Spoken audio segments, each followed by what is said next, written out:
concernant les rêves.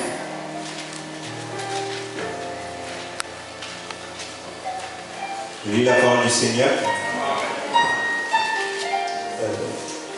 Que le prophète qui a reçu un rêve le raconte et que celui qui a reçu ma parole la rapporte fidèlement.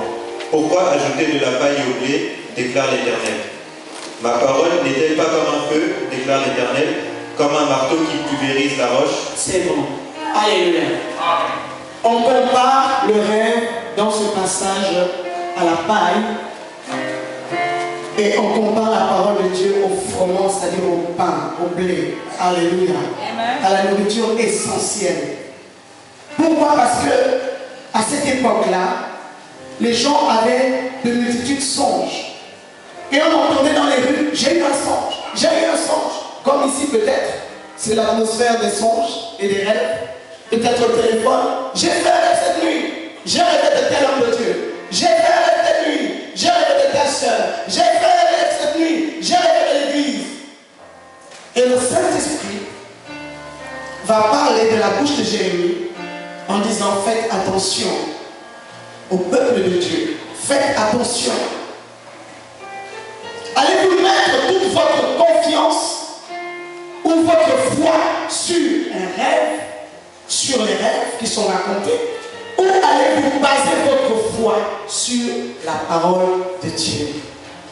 Cette parole, c'est la vision par excellence de Dieu.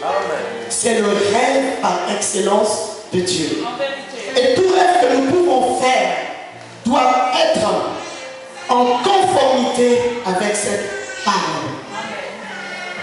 Il y a une sœur un jour qui était venue me voir en me disant que Jésus s'était révélé à elle et que Jésus l'avait prise, il l'a élevée, elle est devenue très très grande, elle voyait tout le monde tout petit. Il y avait une couronne sur sa tête. Il avait déclaré d'elle. Je lui ai dit, c'est pas Jésus. Tu as vu l'ange qui se transforme en ange de lumière. Mais ce n'est pas Jésus. Parce que la vision que tu as eue n'a aucune base biblique. Dis à celui qui est à côté de toi, fais des rêves qui ont une base biblique, s'il te plaît. Alléluia. Ça, c'est infaillible pour discerner quand un rêve vient de Dieu ou il ne vient pas de Dieu. On ne peut pas te mentir. Et sache que Dieu n'est pas un Dieu de multidirection. Je ne sais pas, je m'adresse à quelqu'un ici. Dieu ne peut pas être le même qui te dit au 1er janvier 2013, 2012, 2011, il te donne une orientation et il revient en février 2014 pour te donner une autre orientation. Non. Dieu n'a qu'un seul plan. C'est l'homme qui a des plans A, des plans B, des plans C. Parce que l'homme connaît l'échec. Mais Dieu ne connaît même pas le plan de l'échec. Il n'a qu'un seul plan. C'est pourquoi il a dit, je connais les plans que j'ai formés pour toi, des plans de paix et non point de malheur. Alors assieds-toi sur la parole. Donc nous allons lire ce rêve merveilleux qui se trouve dans la parole de Dieu et qui va nous instruire, qui va nous faire asseoir sur certaines réalités. Peut-être que nous vivons, nous allons commencer à comprendre qu'il y a certaines circonstances qui n'arrivent pas par hasard dans ta vie, mais ça arrive pour t'indiquer quelle est ta destinée, là où Dieu veut te mener, quel est le rêve, le projet que Dieu a réservé pour toi. Peut-être que Dieu n'était pas encore venu jusqu'à toi parce que tu n'étais pas encore à même de comprendre ce qu'il fait, mais à travers les circonstances, Dieu peut t'enseigner et t'orienter. Alléluia. Amen.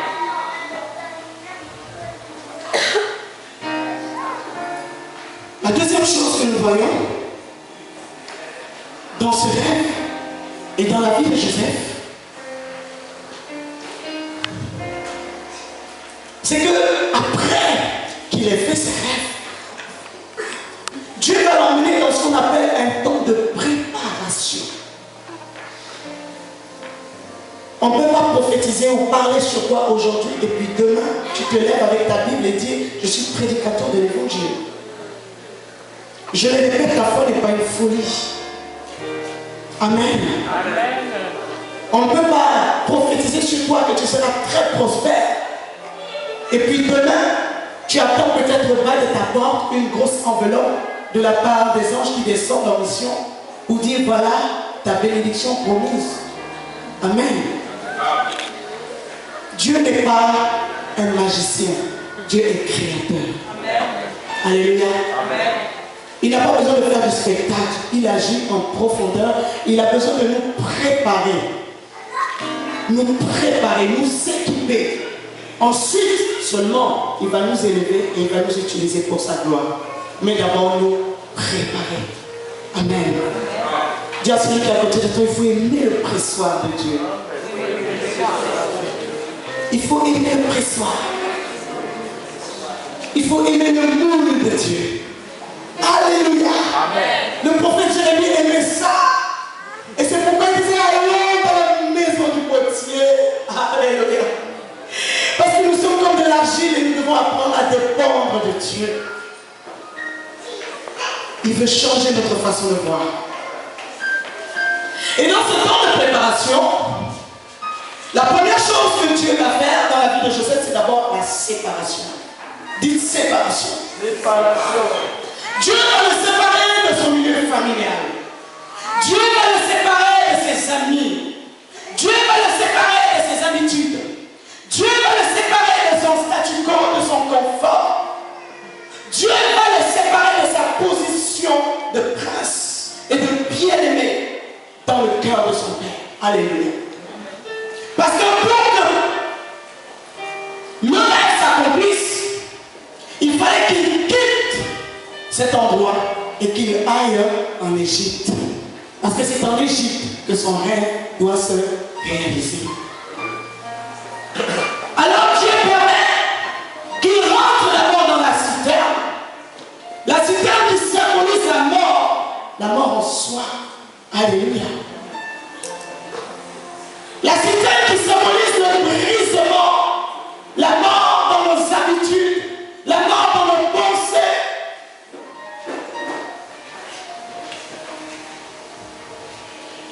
Mais seulement, il n'avait pas encore compris. Parce qu'il avait toujours en tête le rejet de ses frères.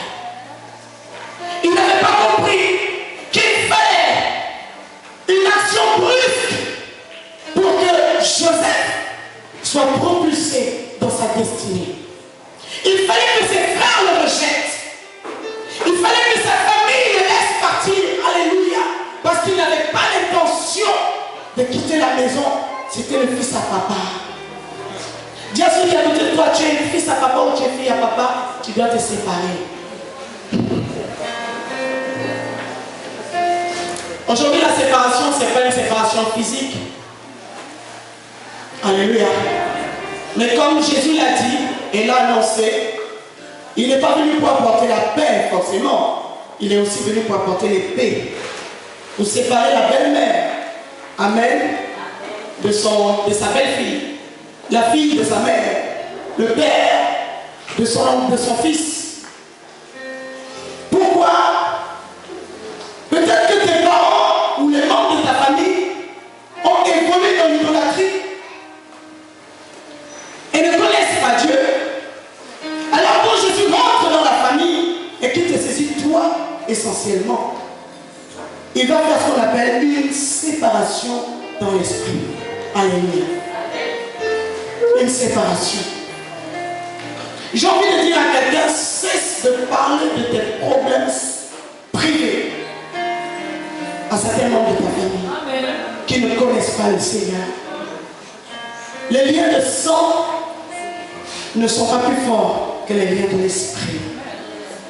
Et celui qui est incroyant ne peut pas comprendre les choses de l'esprit. C'est de prendre ton téléphone pour appeler des incroyants, des personnes qui ne prient pas, pour leur demander conseil concernant ton foyer, concernant les choix que tu veux, ou les décisions que tu veux arrêter pour ta vie, ou pour ton business, ou pour ton avenir, ou pour l'éducation de tes enfants. Ce n'est pas le monde à nous éduquer, mais c'est à nous d'éduquer le monde. Ce n'est pas au monde de nous orienter, de nous montrer le chemin à suivre, mais c'est à nous d'être les indicateurs de ceux qui vivent de l'autre côté. Amen. Alléluia. Merci Seigneur. Donc nous comprenons que si Dieu a permis ce rejet, ce n'était pas pour faire du mal à Joseph, mais c'était selon la destinée. Il fallait qu'il accomplisse ce pourquoi il était né. C'est pourquoi Dieu a permis et l'a propulsé hors de sa famille. Arrivé maintenant chez Potiphar, vous arrivez à notre troisième point. Joseph arrive enfin en Égypte. Amen. Il est vendu comme esclave. Et là, nous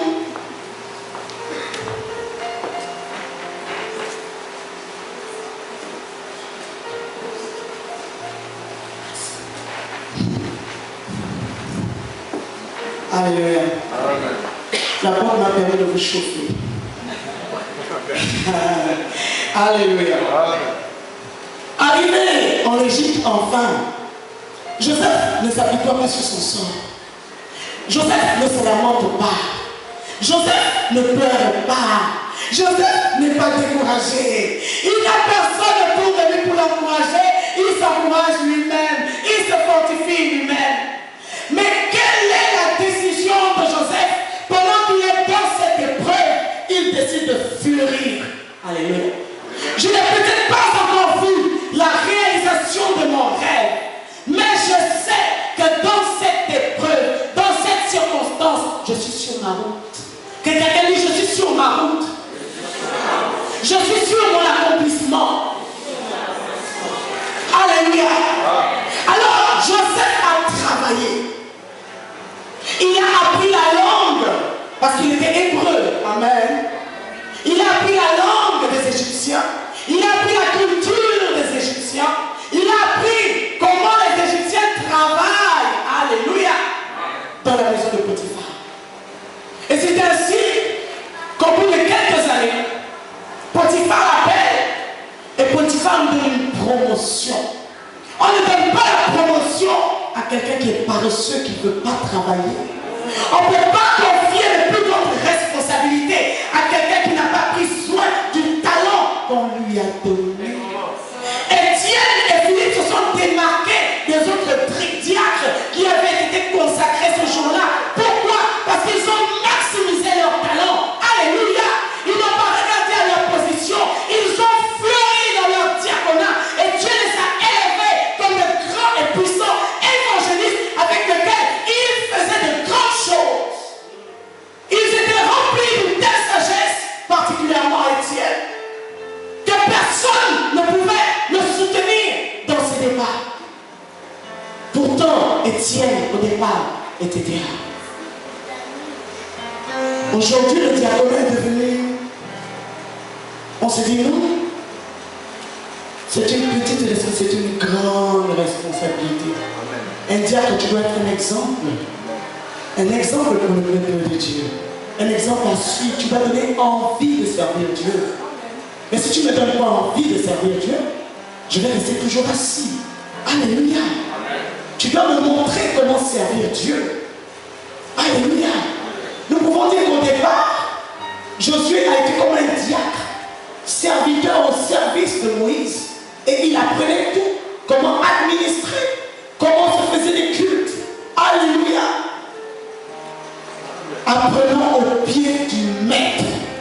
Et attendons-nous à ce que Dieu nous élève en son temps. Et ne soyons pas pressés.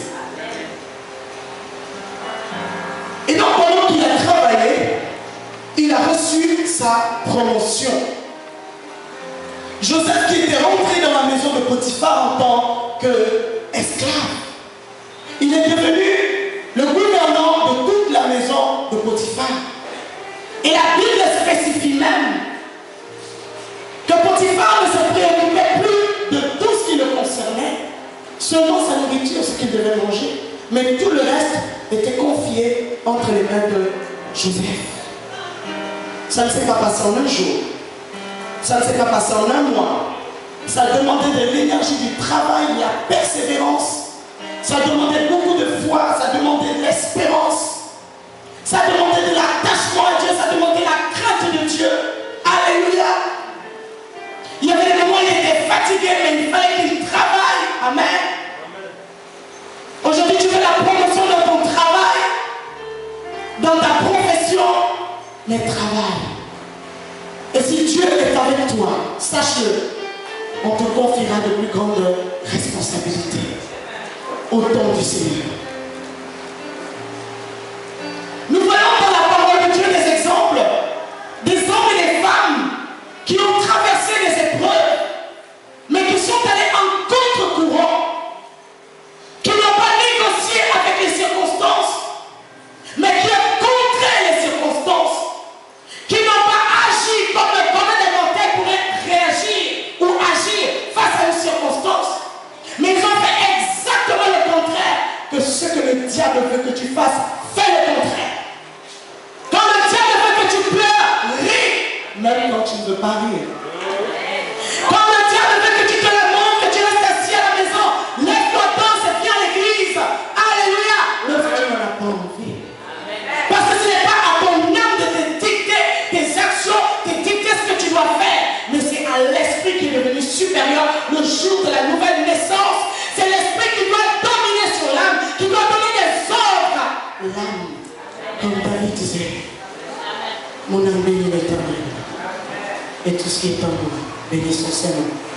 Parce que son âme était abattue et n'avait pas envie d'élever Dieu. Alléluia. Que Dieu soit loué. Paul et Silas étaient en prison. La prison n'est pas un lieu de joie, c'est pas un lieu de louange, c'est pas un lieu où on adore, c'est pas un lieu où on a envie de faire que alléluia. C'est un lieu de pleurs et de lamentation. C'est un lieu de regret, un lieu de remords. C'est un lieu de souffrance. C'est un lieu de fer. Mais cette nuit-là, après avoir été emprisonné, la Bible dit, Paul et Silas au milieu de la nuit, au milieu des souffrances, au milieu des circonstances, quand l'épreuve chante, Paul et Silas se sont mis à prier. Ils se sont mis à chanter des cantiques en l'honneur du Seigneur.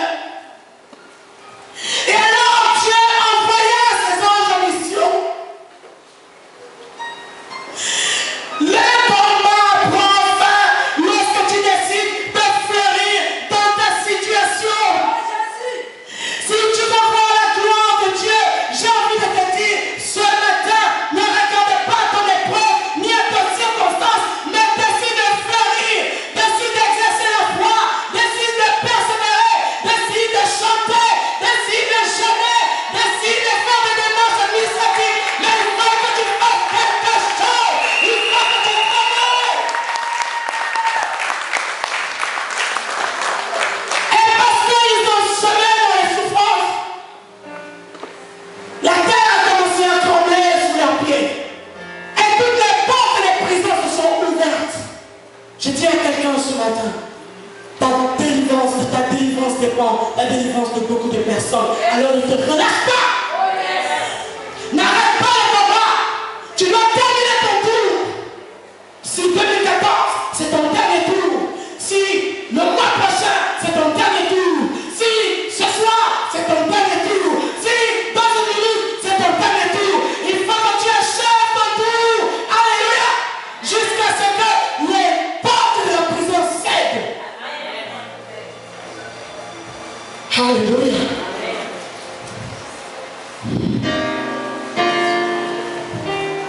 Et pendant qu'il était dans la maison de Potiphar, non seulement il travaille durement, il est promu, mais quand il arrive à un certain niveau, vous savez, quand Dieu commence à nous bénir, les tentations ne sont pas loin. Mais les tentations pour le chrétien sont des tests pour voir si tu vas vraiment rester honnête et intègre comme tu le dis. Pour voir si tu vas vraiment rester patient et persévérant comme tu le dis. Pour voir si tu vas continuer à donner l'amour aux autres comme tu le dis. Pour voir si tu vas continuer à venir chanter même quand ça va mal à la maison comme tu le dis. Alléluia. Dieu veut te tester comme il a testé Joseph. Il y a 3 principales portes. Il y en a beaucoup, mais je retiens juste 3. Lorsqu'on arrive à une certaine dimension dans notre course, et Ce sont des portes de tentation par lesquelles beaucoup de chrétiens nous tombons. C'est le sexe, c'est l'argent. Quand je parle de l'argent, l'amour de l'argent. Alléluia, parce que l'argent n'a pas de problème. Hein? L'argent n'a pas d'odeur et l'argent n'a pas de problème. C'est l'homme qui a des problèmes avec l'argent. Parce qu'il n'a pas compris que l'argent est à son service pour accomplir les desseins de Dieu. Amen. Il y a le sexe, il y a l'argent et la gloire, c'est-à-dire le pouvoir. Amen.